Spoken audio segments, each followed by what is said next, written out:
Hi, I'm Abby Glennie and I'm co-manager of the Aberdeen UK Smaller Companies Growth Trust. So one of the topics that we're getting a lot from clients at the moment is what can really improve UK allocations, and particularly the smaller company asset class, which has been somewhat unloved for recent years.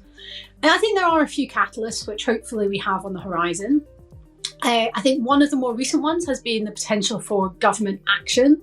So ever since we saw the Mansion House speech, there's been more of a positive belief that something's going to come through. And certainly from what we hear on the ground as well, the Treasury have been very active in terms of gathering opinions, and hopefully also gathering opinions from the people that we really think should be driving this forward. So we do believe there's hope that something happens. I think outside of that, there's other dynamics that are really quite positive. I think a lot of the UK data has actually been quite reassuring, and particularly in an environment where there are challenges out there, and we're seeing that across other geographies. I think another point is some of the valuation data. So in the UK overall, we are really at a lot of extreme valuations relative to history, but particularly for the smaller companies asset class, we really show that actually relative to UK large cap, very few times in history have we been this cheap when we look at a lot of valuation metrics. I think the last thing is also that markets can move quite quickly, and particularly in the smaller companies asset class, there's lower liquidity. And when we do see a turn in markets, we do see that those momentum dynamics can really start to improve and can drive markets quite quickly. Because we have had a lot of interest in the asset class over the past year or so.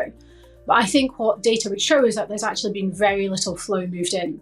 So there is hope that there is money on the sidelines waiting to make that move into UK smaller companies. In the UK, there remains a number of key dynamics moving the market, but one of the most important continues to be the macro environment, which can be quite frustrating for a lot of more stock-specific portfolio managers. I think the thing that we are seeing in that macro, though, is that it is on an improving trend in many ways. So one of the key catalysts we were looking for in the UK was inflation to start to come down and be in a more sort of controllable level and more in line with other geographies. And I think we are on that pathway. And we've really seen that for a few months now. The next inflation print comes out very soon, and that looks like it should drop off maybe even 200 bips from the last print. So I think that would be really positive. I think the other macro dynamic which continues to impact is the pathway of interest rates. And unfortunately, I think one of the pressures in the past couple of months has been that even though there's been a consensus view that UK interest rates are peaking, that has been a positive for UK markets, but actually what has dominated is what we're seeing in the US, where we did see yields continue to increase over the past couple of months. In the past few weeks, we have seen a reversal in that, which is positive. So I think that's another catalyst that we should be looking at for changing the market dynamics of the UK. The other thing we are seeing as well is we are seeing different factors driving markets in different geographies. And through our stock screening tool, the Matrix, we can see that when we look at the different markets across the funds in our team. And what we're seeing in the UK is that actually valuation, while less of a driver than it has been, is still quite important in the UK market. But encouragingly, the best performing factor of the last few months has actually been earnings revisions and earnings momentum.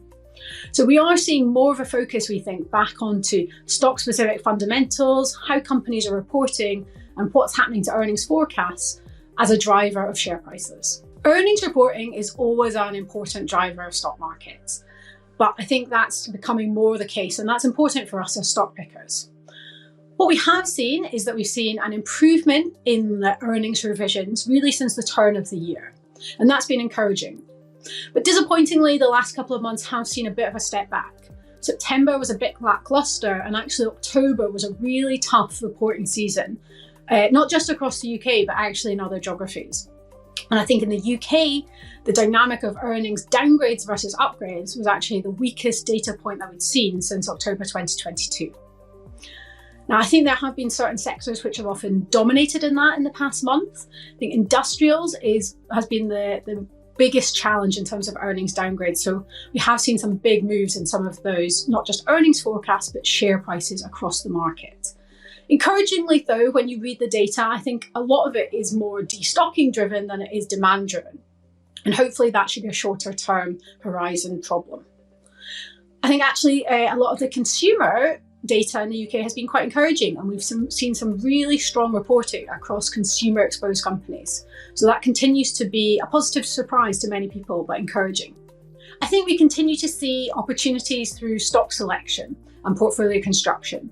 So we continue to believe that earnings momentum will be a good driver of share prices over the long term, and we can help position the portfolio to benefit from that. I think the other thing that we are seeing as well is stock-specific opportunities, even within sectors. I think that's really important. I think some of the quality dynamics in terms of resilience of businesses who are really operationally managed well, who have great strategies, are really starting to shine even within sectors. The Aberdeen UK Smaller Companies Growth Trust follows a quality growth momentum process and has done for its longevity. That process has been tested through over 25 years and 5 economic cycles. So what environments does that perform well in, and which does it find more challenging?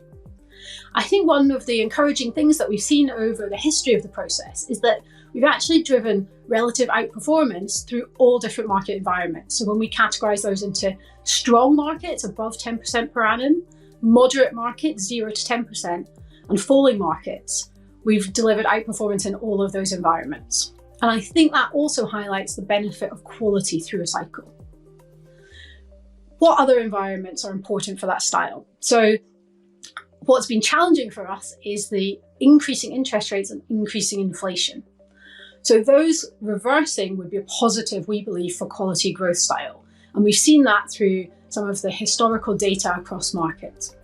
So falling inflation and falling interest rates, we think, would be a positive environment.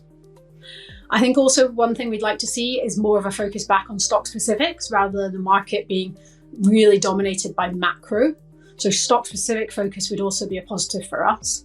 And particularly where earnings momentum is powerful, we believe that our process and the matrix stock screening tool helps us to identify those characteristics.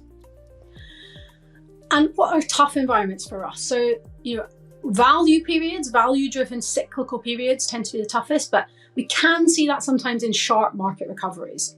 So often in a very sharp market recovery, that's led most by value cyclical stocks. And while we take part in that rally, because of our quality growth focus, we might not be the leader in that type of environment. Now, interestingly, I think the question is, when we do see some sort of recovery in markets, what is going to characterize that? And if we look back to Q4 2022, actually we saw a sharp market rally and quality growth did very well in that period. And I think a lot of that reflects, one, just the level of uncertainty that companies and the economy are facing, which in my opinion isn't going to go away overnight. And also the level of valuations that we've got for businesses. So if we look at the quality growth space, we see that those valuations are very low relative to history. And you really aren't paying much of a premium over the market, over the benchmark, to have that type of exposure. So that's why we're optimistic that even if we do see markets start to recover, which hopefully we do, actually quality growth can have a really good place to play in that space. If this video has piqued some interest and you'd like to know more about the Aberdeen UK Smaller Companies Growth Trust, then please do look at our website or click in the link below. Thank you.